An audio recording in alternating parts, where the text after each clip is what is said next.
Se você joga no PC, com certeza você já deve ter se deparado com essas duas tecnologias aqui: AMD FreeSync, NVIDIA G-Sync.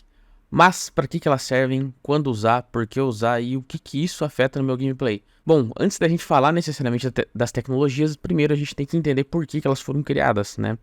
Bom, tanto o NVIDIA G-Sync quanto o AMD FreeSync foram criados porque a gente tem um problema, ou tinha, né? Ainda tem, mas em algumas situações muito específicas, o problema de screen tearing. O que é o screen tearing, rapaziada? Basicamente, o screen tearing é quando você tem uma desincronia entre o frame gerado pela sua placa de vídeo e a taxa de atualização do seu monitor.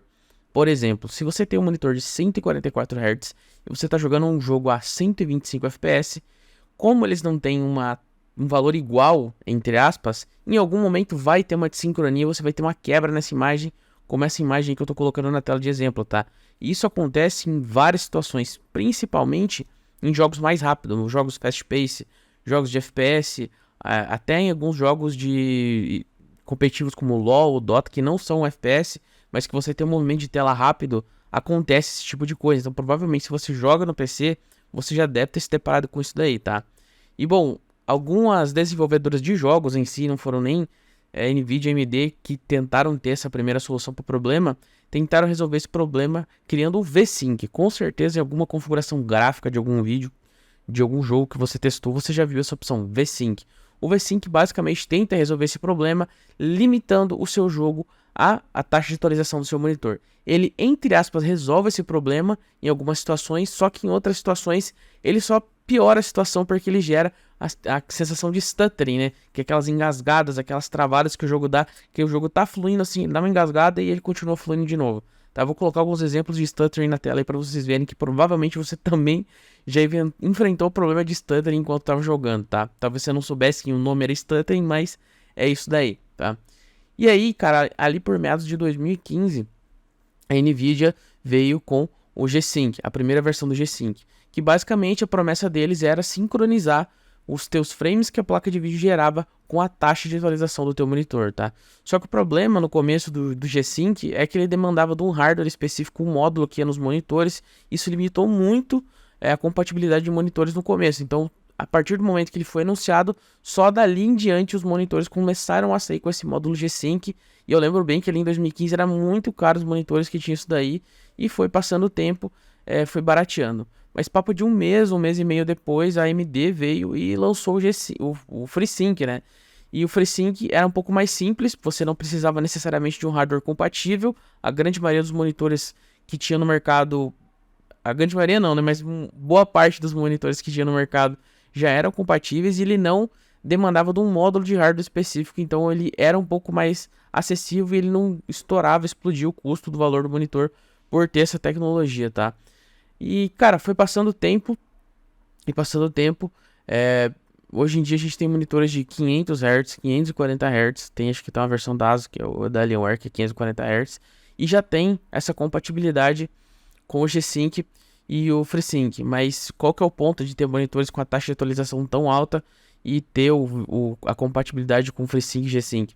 Basicamente, a limitação dessa tecnologia é a taxa de atualização do seu monitor, tá? Então, por exemplo, se você tem um monitor de 144 Hz e você está jogando, sei lá, um Valorant, um CS ou um LoL a 280, 300 FPS, a tecnologia de G-Sync e FreeSync vai ser inútil para você, tá? Porque você tá com a placa de vídeo gerando frame 2 vezes mais rápido que a taxa de atualização do teu monitor, então meio que a tecnologia não tem funcionalidade nenhuma nesses casos, né? Então, assim, eu recomendo você, agora falando do uso, se você quiser usar o G-Sync, FreeSync, usar necessariamente a tecnologia quando você for jogar um jogo que a taxa de atualização do seu monitor é mais alta ou igual ao FPS que você vai ter dentro do jogo. Por exemplo, você tem um monitor de 240 Hz, que é uma taxa de atualização bem comum hoje em dia, que está bem popular.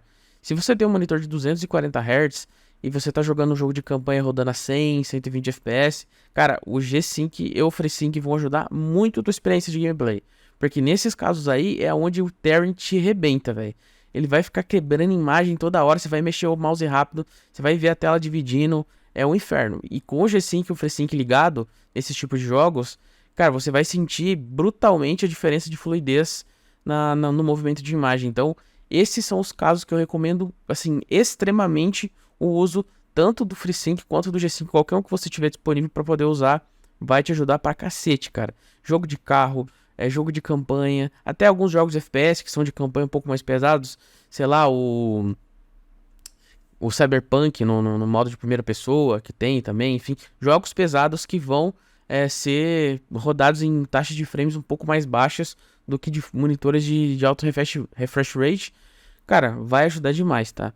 E quais casos eu não recomendo você ligar o FreeSync G5? Cara, eu testei bastante monitor, já testei bastante configuração de vários jogos diferentes, em vários cenários diferentes, tá? E quando você tá jogando um jogo que o seu FPS é muito acima da taxa de atualização do teu monitor, não vale a pena ligar o FreeSync nem o G5. Normalmente, tá? Normalmente não te gera um problema, mas às vezes te gera alguns problemas de input lag. É questão de bug, de otimização do jogo para tecnologia ou do driver. Isso varia muito, mas por garantia, deixa desligado. Se você joga muito jogo competitivo, CS, Valorant, Rainbow Six, LoL, Dota, que você tem altas taxas de quadros e teu monitor é tipo 144, 240 Hz, desliga essa tecnologia. Você não vai perder a fluidez da alta taxa de atualização do teu monitor, mas você não vai correr o risco de ter algum bug de driver ou algum problema te dando input lag necessariamente, tá? Então, basicamente, o vídeo era isso, para explicar o porquê que a tecnologia foi criada e quando você deve usar e por que você deve usar. E é isso aí, rapaziada. Hoje em dia a gente até tem uns monitores de 500 Hz já com G5 FreeSync. Quem tem a nota pode comprar, recomendo, porque você vai jogar a taxa de atualização do monitor lá em cima. Dificilmente tu vai jogar acima de 500 FPS qualquer jogo, então tu consegue ter uma fluidez de imagem absurda jogando a 500 Hz e não tem nenhum screen tearing nem stuttering no teu jogo. Fechou, rapaziada? Então o vídeo de hoje era isso. Se curtiu, deixa um likezão, se inscreve no canal. Tamo junto, até o próximo vídeo e valeu!